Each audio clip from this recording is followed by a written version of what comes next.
Well, coming up shortly, we'll be telling you about today's episode of Climate Focus. We'll be exploring Ghana's textile waste crisis, a growing environmental hazard that intensifies climate change impacts and ocean pollution. Each week, mountains of second-hand clothes from the global north flood Ghana's markets, with much of this unsaleable or unsellable waste discarded in landfills or burnt, releasing harmful pollutants into the air.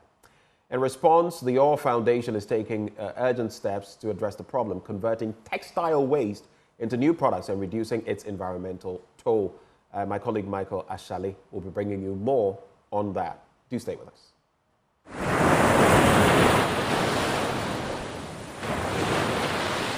Waves no longer bring seashells to Ghana's shores.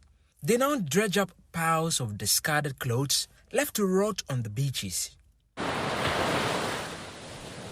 Each week, around 15 million pieces of second-hand clothing, once worn in the global north, flood markets like Kantamanto. Much of it unsellable, worn out, torn, stained or too fragile. Trash.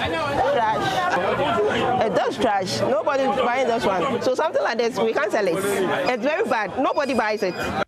Agbogbloshie Market, a place infamous for its pollution, is where much of the unsellable clothing ends up. Clothes that can't be resold are tossed into illegal dump sites, forming literal hills of waste. The All Foundation is confronting this mounting problem head-on, a factory to breathe new life into unwanted waste clothing.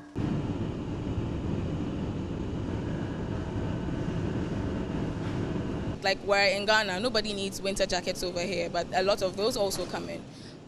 As long as somebody has no use for it and it can't find a good place to go to, that's waste.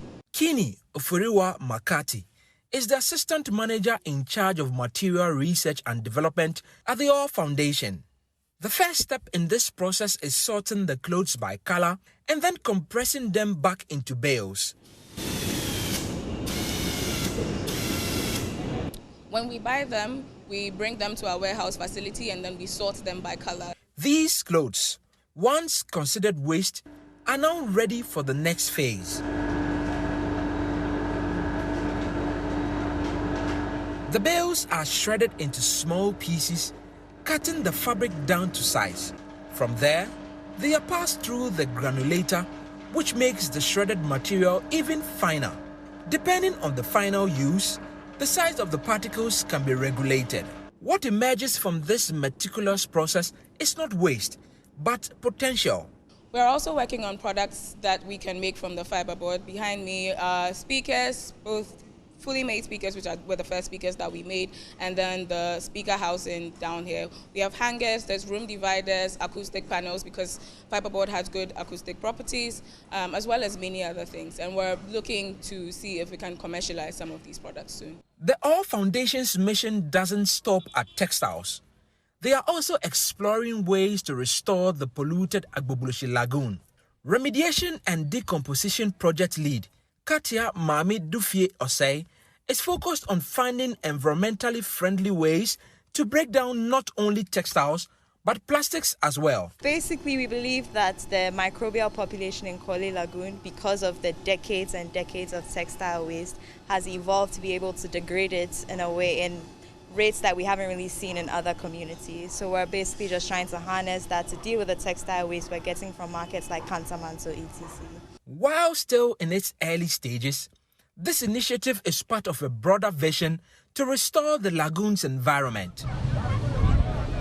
The waste that once polluted landfills is now being transformed into sustainable products that serve a purpose. But with millions of garments continuing to flow into the country each week, the fight is far from over.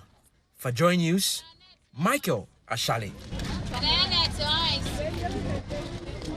Climate Focus is brought to you by Joy News in partnership with Youth Bridge Foundation, bridging gaps for positive youth development, and the Climate Development Knowledge Network.